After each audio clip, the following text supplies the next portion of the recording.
Then, by the way, then Marvez was back again with Shida. Did you notice Shida's interview, the women's champion?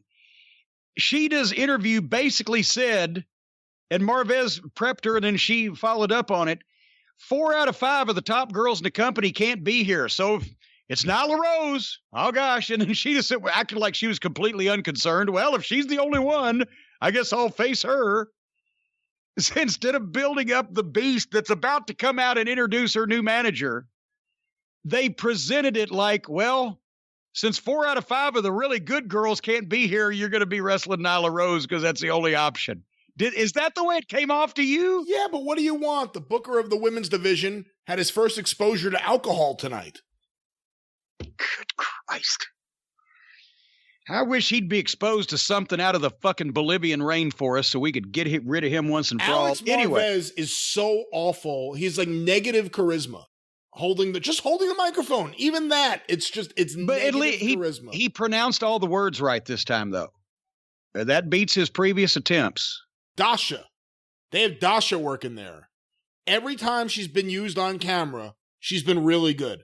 Whether it was a ring announcer filling in for Justin Roberts, who is the worst ring announcer in the history of the wrestling business. He is just awful as a ring announcer.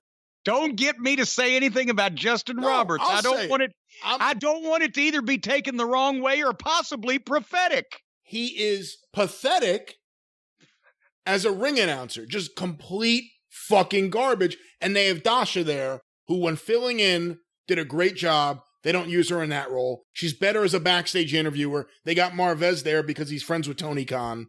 Ridiculous. But anyway, what was next on the stupid show? I don't want to make any more prophetic comments about Justin Roberts, so we'll continue. We had the Nightmare Sisters.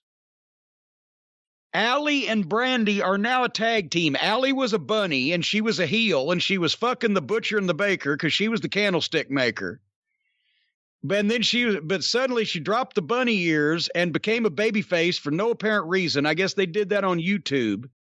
And let me stop you there. I don't watch their YouTube show because it's dog shit. However, I was told, because I asked a couple people about this who I know do watch it, I was told there was never any explanation as to why she went from the Butcher and the Blade to QT Marshall to being a part of the Nightmare family or whatever this is. There's never been any explanation. It's just another example, this one a small one, of why the AEW booking is so shitty.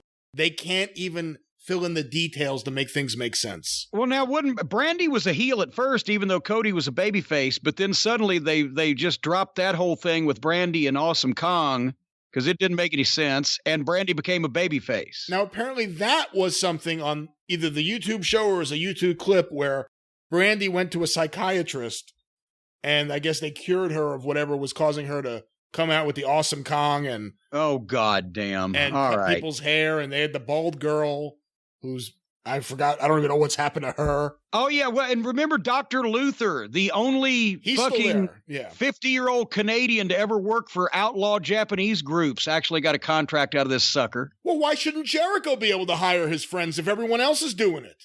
Well, and they shaved that girl's head. You're right. They shaved that girl's head, and we haven't seen her again. I bet good rib. Bet she looks great going to the grocery now, wearing a mask and no hair on her fucking head. Speaking of goddamn wait, okay, this was Allie and Brandy with Dustin there for no apparent reason, but to just fucking embarrass him against Kenzie Page and MJ Jenkins. Go back and look, ladies. Was MJ Jenkins' Sonny Kiss wearing a wig?